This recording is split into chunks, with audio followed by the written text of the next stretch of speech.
Hey everyone, today we're shifting gears to dive into the Anbernic RG35XX. No frills, just the real deal. Huge thanks to Geekbuying for sending over the RG35XX, and if you missed our last video on the MIYOO Mini Plus, you can find that link to the review in the description as well. We'll also be revisiting these devices in a third video, comparing them directly to one another. If any of those devices sound interesting to you, I would highly suggest that you head over to Geekbuying through the links in the description.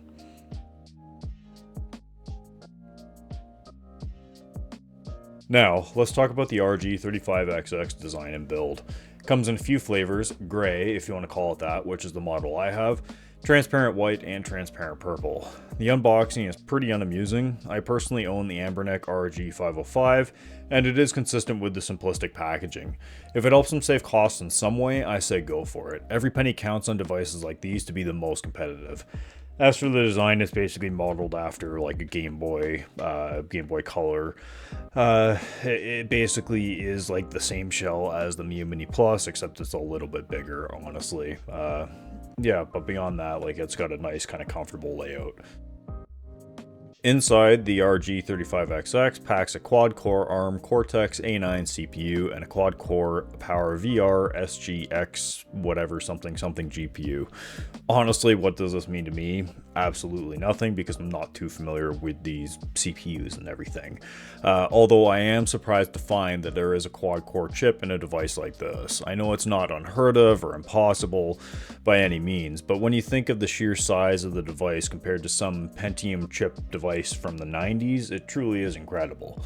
Now, while the RG35XX does not include native Nintendo DS support, there is a person out there who made it work, and while I didn't install it on the Anbernic device, it is a little bit more of an involved process than the MIYOO Mini Plus. Nothing super advanced, but it is not a complete drag and drop method. I'll leave the link in the description to download it and do all that if you want.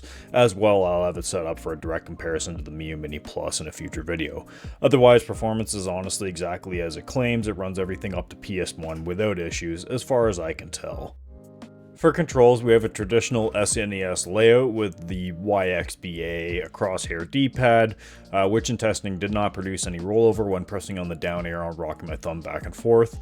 There is a start, select, and menu button on the front, and alongside the right we have a reset button, power button, as well as two SD card slots. On top there is a mini HDMI port, which I have never been a fan of, nor do I have any for testing. But on the left hand side we have a volume rocker, and finally on the rear of the device we have the triggers, bumpers. Now for battery life is always kind of a big deal, obviously, especially with these devices. The RG35 boasts a battery size of 2600 mAh and promising 6 hours of gaming. While I didn't do full testing on battery life with this device, it does seem to be about standard for similar priced consoles.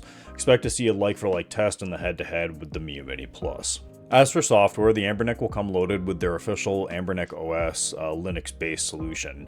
On top of that, it will include GarlicOS, which is a replica or heavily based on OnionOS, with the exception that it can run on different devices, not just the MIYOO Mini Plus. Personally, the Anbernic-based solution has never been a favorite of mine. They are typically kind of bare bones, and I oftentimes have had issues with ROMs not being recognized by their OS or apps. What is offered here is not terrible and is completely usable by mostly anyone.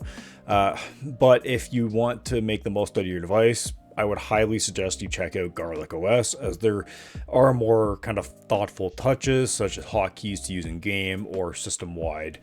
There are claims online that the stock is more stable, however, I have not seemed to have any weird issues or oddities due to GarlicOS with my time with it.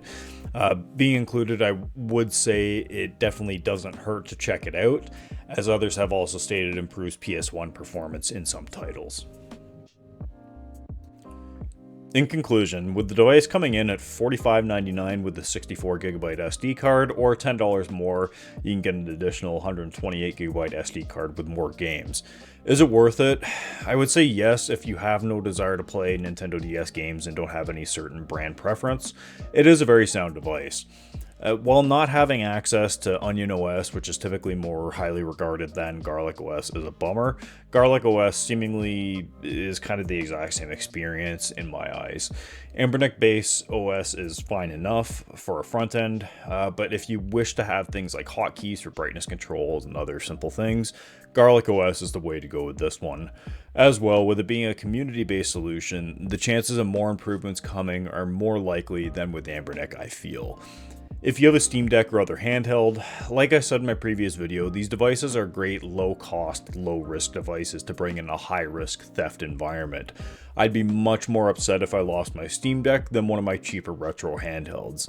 And if you have a work environment that allows for you to take an uninterrupted break, or even just a short break, these devices are easier to kind of peel away from in my experience, because there's no temptation of playing like a hardcore story-driven game or continuing off on the latest AAA title release that you were playing at home. Save states and all that are instant, load states are instant.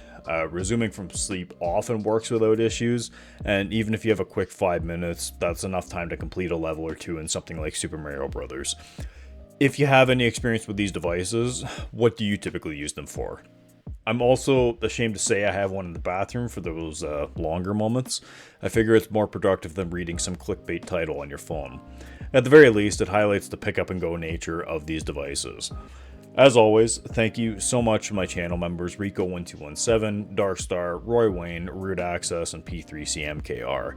I don't honestly like advertising that you can become a channel member, but I am always appreciative and will always give you a shout out if you choose to do so. It's completely unnecessary. Thanks to everyone for watching, disliking, liking, and doing whatever it is with you do with these videos. It's always appreciated. Thank you, and I hope you have a great day.